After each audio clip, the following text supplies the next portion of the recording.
Hello दोस्तों, स्वागत है आपका हमारे YouTube channel your perfect guide पे। तो दोस्तों, जैसा कि आप सब जानते हैं कि कपड़े पहनना जो है वो हर किसी को पसंद होता है। और ज़्यादातर लोगों को जो है वो आजकल जो है वो रेडीमेड कपड़े पहनना जो है वो ज़्यादा पसंद है एज़ कम्पेयर टू कपड़े सिलवा के पहनना। क्योंकि रेडीमेड कपड़े जो हैं वो सस्ते पड़ते हैं अगर आप कपड़े सिलवा के पहनते हैं उनसे कंपैरिजन में।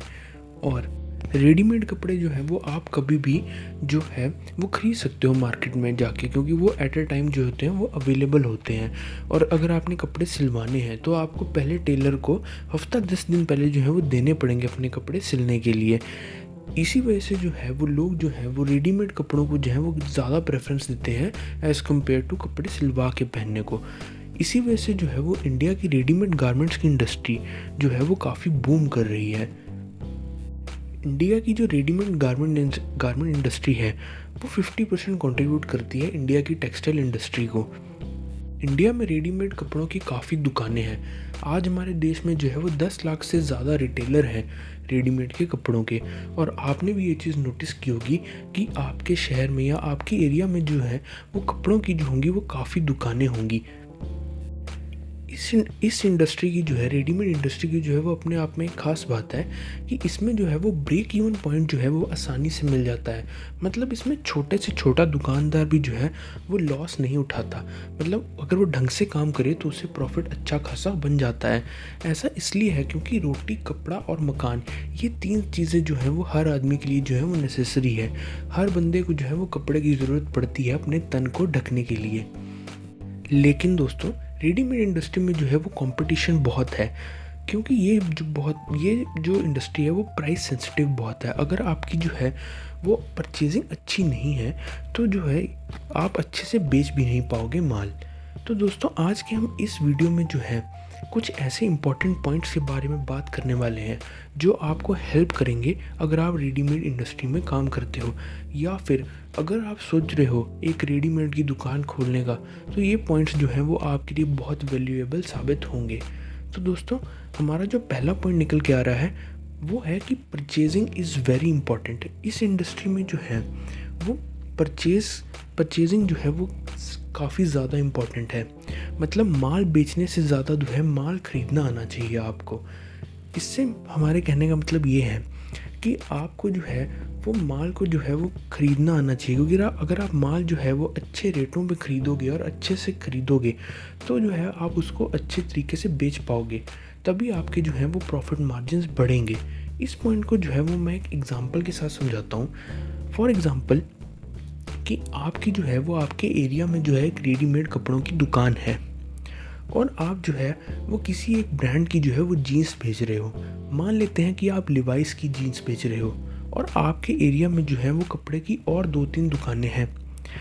आपके पास कस्टमर आया, आपने उसको जीन्स दिखाई, आपने उसे बोला कि ये जीन्स का प्राइस है 1500। लेकिन कस्टमर ने आपको बोला कि जो साथ वाला दुकानदार है, जो आपके एरिया में दूसरा दुकानदार है, वो 1200 की दे रहा है। तो आप ये सोचते हो कि आपको घर पे पड़ती ही 1100 की है, तो आप 1200 की कैसे दे दोगे। तो इसका मतलब ये है कि आपकी परचेजिंग ज़्यादा अच्छी नहीं है और जो आपके साथ वाला दुकानदार है उसकी परचेजिंग अच्छी है, जिसकी वजह से जो है वो कस्टमर्स को अच्छा प्राइस दे पा रहा है। तो यही एक मेन रीज़न है जिसकी वजह से जो है आपकी परचेजिंग अच्छी होनी चाहिए। अगर आपकी परचेजिंग अच्छी नहीं होगी तो आप कस्टमर को जो है वो अच्छा प्राइस नहीं दे पाओगे, और अगर आप कस्टमर को अच्छा प्राइस नहीं दे पाए किसी चीज़ का तो कस्टमर जो है वो आपकी दुकान पे नहीं चढ़ेगा। अच्छी प्राइस पे परचेजिंग के साथ साथ आपको ये भी पता होना चाहिए कि कौन सी चीज़ जो है वो किस मार्केट में जो है वो अच्छी मिलती है। फॉर एग्ज़ाम्पल कि गर्म माल जो है, जो सर्दियों का माल है, वो सबसे ज़्यादा जो है इंडिया में लुधियाना में मैन्युफैक्चर होता है। लुधियाना जो है वो गर्म माल की पूरे एशिया में सबसे बड़ी इंडस्ट्री है। तो अगर आप जो है वो गर्म माल ख़रीदने का सोचते हो और आप ये सोचते हो कि दिल्ली तो यार मेरे घर के पास है, मैं जिस शहर में रहता हूँ वहाँ से मुझे दिल्ली पास पड़ता है, तो आप जो है वो दिल्ली से ख़रीद लाते हो माल। लेकिन दोस्तों, यहाँ आप गलती कर रहे हो, क्योंकि माल जो है गर्म माल जो है वो ज़्यादातर लुधियाना ही बनता है और सारा माल जो है वो लुधियाना से ही दिल्ली आता है। तो आप कोशिश करिए कि जहाँ वो माल मैन्युफैक्चर हो रहा है आप उस जगह की मार्केट से जाके वो माल ख़रीदिए, तो आपको जो है वो अच्छे प्राइजेस मिलेंगे। तो दोस्तों ये था हमारा फर्स्ट पॉइंट जो आपको ध्यान में रखना है अगर आप रेडीमेड इंडस्ट्री में हो। जो हमारा दूसरा पॉइंट निकल के आता है वो है स्टॉक आउट इज़ पॉइजन। अब इस पॉइंट से हमारे कहने का मतलब है कि मान लीजिए कि आपकी जो है वो दुकान में जो है वो जो इस वक्त मार्केट में सबसे अच्छी चीज़ चल रही है वो स्टॉक जो है वो आपकी दुकान में जो है वो ख़त्म हो गया। मान लीजिए कि ईद का टाइम है या दिवाली का टाइम है, किसी भी त्यौहार का टाइम है और उस वक्त जो है वो जेंट्स के कुर्ते पजामे की जो है वो काफ़ी डिमांड है और आपके पास जो है वो बीच फेस्टिवल में ही मतलब दिवाली से 2-3 दिन पहले कुर्ता पजामा जो है वो आउट ऑफ स्टॉक हो गया। तो दोस्तों आपको ये पता होना चाहिए कि अभी सीज़न का टाइम है तो आपके पास वो माल होना चाहिए कि अगर आपके पास नहीं होगा तो कस्टमर जो है वो आपका टूट जाएगा, कस्टमर जो है वो दूसरी जगह जाना प्रेफर करेगा। और आपके पास किसी माल को स्टॉक आउट होने के जो है वो 2-3 कारण हो सकते हैं। एक तो ये कि आपके पास फंड्स की दिक्कत है, आपके पास पैसा नहीं है। एक हो सकता है कि डिमांड फोरकास्टिंग, आपको पता नहीं कि मार्केट में क्या चल रहा है। और एक तीसरा रीज़न जो बहुत सारे दुकानदार फेस करते हैं वो है वीक सप्लाई चेन। मतलब आपको अंदाज़ा तो है मार्केट में क्या चलेगा लेकिन आपकी सप्लाई चेन जो है वो इतनी स्ट्रांग नहीं है, मतलब पीछे से आपको माल नहीं आ पा रहा है। ये स्टॉक आउट की जो है एक बहुत बड़ी प्रॉब्लम है जिसकी वजह से जो है वो काफ़ी दुकानदार जो हैं वो फेल हो जाते हैं रेडीमेड इंडस्ट्री में। इसके बाद दोस्तों जो अगला पॉइंट निकल के आता है जो काफ़ी इम्पॉर्टेंट पॉइंट है वो है लोकेशन का। आप जिस लोकेशन पे जो है वो अपना स्टोर खोल रहे हो या आपका जिस लोकेशन पे जो है वो स्टोर है, आपको जो है वो इन पॉइंट्स को ध्यान में रखना है कि आपका जो स्टोर है क्या वो एक अच्छी मार्केट प्लेस में है, क्या आपका जहाँ स्टोर है क्या वहाँ पे आपको जो है वो कस्टमर्स मिलेंगे जो आपका माल ख़रीदें। फॉर एग्ज़ाम्पल कि आपका जो है वो लिवाइस का जो है वो शोरूम है और आपको पता है कि लिवाइस जो है वो एक अच्छा ब्रांड है, उसके कपड़े जो होते हैं वो महंगे होते हैं थोड़े। तो आप ये कोशिश करोगे कि आपका स्टोर जो है वो ऐसी लोकेशन पे हो जहाँ पे जो है वो अच्छा कस्टमर रहता हो या जो है वो जहाँ पे अच्छा कस्टमर जो है वो विज़िट करता हो। तो दोस्तों इसी तरह से जो है वो लोकेशन जो है वो आपकी स्टोर की जो है वो काफ़ी मैटर करती है। ये नहीं कि अगर आप जो है वो अच्छा माल बेचते हो, आपके पास जो है वो हाई क्वालिटी का माल है और अच्छे रेट्स का माल है लेकिन आपका स्टोर जो है वो अच्छे लोकेशन में नहीं है या किसी पॉश लोकेशन में नहीं है, तो जो है वो आपकी सेल्स पे जो है वो फ़र्क पड़ेगा। लोकेशन का जो पॉइंट है वो जो है वो रिटेल, अगर आप रेडीमेड के रिटेल में हो तो वो आपको ज़्यादा फ़र्क पड़ता है। होलसेल में जो है वो लोकेशन से जो है वो इतना फ़र्क नहीं पड़ता क्योंकि होलसेलर्स के जो होते हैं वो बड़े बड़े गोदाम्स होते हैं यूजुअली जहाँ से जो है उनका माल सप्लाई होता है। इसके बाद दोस्तों जो अगला पॉइंट निकल के आता है वो है ब्रांड का। मतलब आपको जो है वो अपनी दुकानदारी जो है वो एक ब्रांड के अराउंड बिल्ड करनी चाहिए। अब दोस्तों मैं इस पॉइंट को जो है वो एक एग्जांपल के साथ आपको समझाना चाहूँगा। दोस्तों मेरा एक फ्रेंड है, वो जो है उनका जो है वो रेडीमेड गारमेंट्स के होलसेलर हैं, उनका जो है वो रेडीमेड का काम है।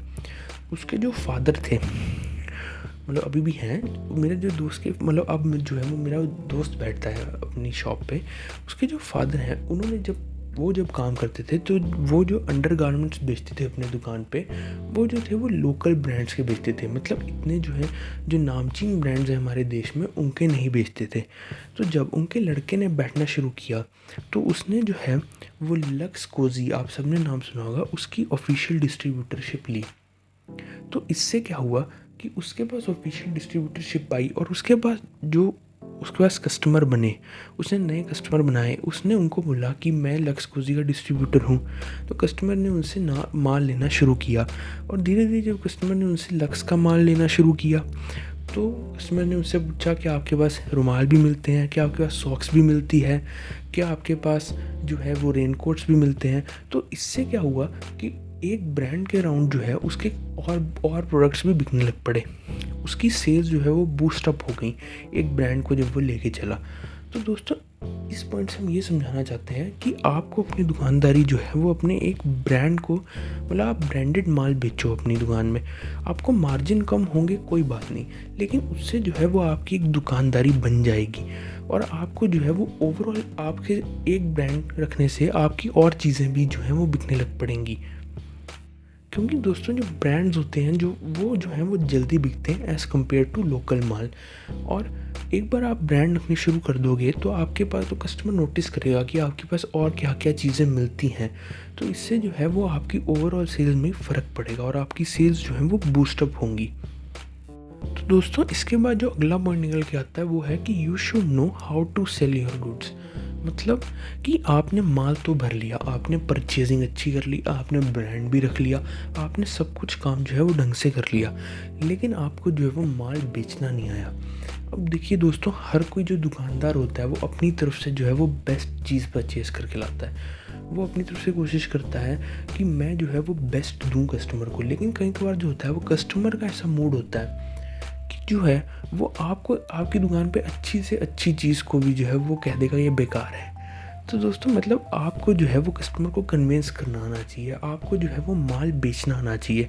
आप सबने जो है ये कहावत सुनी होगी, मेरे जो फादर थे वो ये कहते थे कि दुकानदार वो है जो गंजे को भी कंघी बेच दे। तो इसका कहने का मतलब ये है कि आपको जो है वो कस्टमर को जो है वो माल बेचना आना चाहिए अच्छे से। तो दोस्तों इसके बाद जो हमारा अगला पॉइंट निकल के आता है वो है डिजिटल मार्केटिंग का। डिजिटल मार्केटिंग से हमारा मतलब ये है कि जैसे आपका स्टोर जो है वो अच्छी लोकेशन पे है, अच्छी लोकेशन पे आपका स्टोर है, आपको अपने स्टोर्स को जो है, लोकेशन तो आपके स्टोर की अच्छी है, आपको अपने स्टोर को जो है वो ऑनलाइन प्लेटफॉर्म्स जैसे इंस्टाग्राम हो गया, फेसबुक हो गया, इस पर भी प्रमोट करते रहना चाहिए। क्योंकि इससे क्या होगा कि जो कस्टमर जिसने आपके स्टोर पे कभी विज़िट नहीं किया वो भी जो है वो सोशल मीडिया के थ्रू जो है वो चेकआउट कर सकता है आपके प्रोडक्ट्स को। इस पॉइंट को भी मैं एक एग्जांपल के साथ समझाऊंगा। अगर जो है हमारे जो एरिया में एक भैया हैं, उनकी रेडीमेड की शॉप है, उनका जो स्टोर है वो शहर से थोड़ी बाहर की तरफ है, लेकिन उनका जो है वो इंस्टाग्राम पेज है जिस पे जो है उनके काफ़ी अच्छे खासे फॉलोअर्स हैं और उनके प्रोडक्ट्स जो हैं वो काफ़ी अच्छे होते हैं। वो अपने पेज पे जो है वो डेली अपडेट्स डालते रहते हैं और आप मानेंगे नहीं दोस्तों, उनकी जो सेल्स हैं वो काफ़ी अच्छी हैं। कस्टमर जो है वो स्पेशली उनके इंस्टाग्राम, हमारे जो लोकल कस्टमर्स भी हैं, मेरे यार दोस्त जितने भी हैं, वो उनके जो सोशल मीडिया हैंडल्स को देख के वो स्पेशली उनकी दुकान पे विज़िट करते हैं कपड़े ख़रीदने के लिए उनसे। तो दोस्तों आज के इंटरनेट के ज़माने में जो है वो ऑनलाइन प्रमोशन करना, मतलब ऑनलाइन अपनी चीज़ों के पेज बनाना जो है वो काफ़ी इम्पोर्टेंट है। और अगर चाहे आप मैन्युफैक्चर हो, चाहे आप होलसेलर हो और चाहे आप रिटेलर हो, हम सभी के लिए जो है वो इस वक्त जो है वो इंटरनेट पे जो है अपनी चीज़ों को प्रमोट करना वो जो है काफ़ी ज़रूरी, क्योंकि इंटरनेट जो है वो आपको एक बहुत अच्छा बूस्ट दे सकता है। तो दोस्तों इसके साथ जो हमारा अगला पॉइंट निकल के आता है वो है डेड स्टॉक मैनेज करना। इस इंडस्ट्री में जो है वो सबसे बड़ी प्रॉब्लम होती है डेड स्टॉक की। मतलब आप सब जानते हैं कि फ़ैशन जो है वो अपडेट होता रहता है हर रोज़ जो है वो नए नए तरह के कपड़े आते रहते हैं और इसी वजह से जो है वो दुकानदारों को दिक्कत होती है कि अगर किसी चीज़ का फ़ैशन चला जाए तो जो है उस चीज़ का जो है वो डेड स्टॉक बच जाता है उनके पास, मतलब जो है वो माल बच जाता है उनके पास जो बिकता ही नहीं है। इस वजह से क्या होता है कि दुकानदारों की जो है वो रकम जो है वो ब्लॉक हो जाती है। तो ऐसे में जो है वो हमें क्या करना चाहिए, ऐसे में जो है वो दुकानदार को जो है वो उस माल को जो है वो रेट टू रेट निकाल देना चाहिए। चाहे वो अगर सपोज़ कीजिए कि फॉर एग्ज़ाम्पल कि आप जो है वो नैरो जीन्स का फैशन चलता था पहले, आप जो है वो नैरो जीन्स लेके आए, आपने 50 पीस लाए, आपके पास 20-25 पीस जो है वो बिक गए। उसके बाद जो था वो ट्रेंड चेंज हो गया, स्ट्रेट फिट चल पड़ी, रेगुलर फिट पैंट्स चल पड़ी। तो इसकी वजह से क्या हुआ, वो 25 के 25 पीस जो हैं वो आपके पास फंसे रह गए नैरो जीन्स के, आपके पास बिक ही नहीं रही वो जीन्स। तो इससे क्या होगा, आपकी जो है वो रकम फंस गई उन 25 जीन्स की। तो आप उन केस में क्या कीजिए कि मान लीजिए वो जीन्स जो थी वो आप 500 की लाए थे, तो आप उसे 500 की ही निकाल दीजिए। लेकिन अगर वो फिर भी नहीं बिक रही 500 में, तो आप उसे 450 या 400 में भी निकाल दीजिए, थोड़ा नुकसान उठा के। तो उससे क्या होगा कि आपके पास जो है वो पैसे आ जाएंगे, आपके पास पैसे खड़े हो जाएंगे, आपकी चीज़ जो है वो बेकार नहीं जाएगी। और उन पैसों से जो है वो आप नया स्टॉक लाए जो मार्केट में इस वक्त ट्रेंड में है, तो उससे क्या होगा कि आपका माल जो है वो फटाफट बिकेगा और आपकी गाड़ी जो है वो लाइन पे आ जाएगी। तो दोस्तों ये थे हमारे कुछ इंपॉर्टेंट पॉइंट्स जो आपको ध्यान में रखने चाहिए अगर आप रेडीमेड इंडस्ट्री में काम करते हैं या आप इस इंडस्ट्री में काम करने की सोच रहे हैं। तो तो दोस्तों मैं आशा करता हूँ कि आपको हमारी ये वीडियो पसंद आई होगी। अब हम जल्दी मिलेंगे एक नई वीडियो के साथ, तब तक के लिए गुड बाय।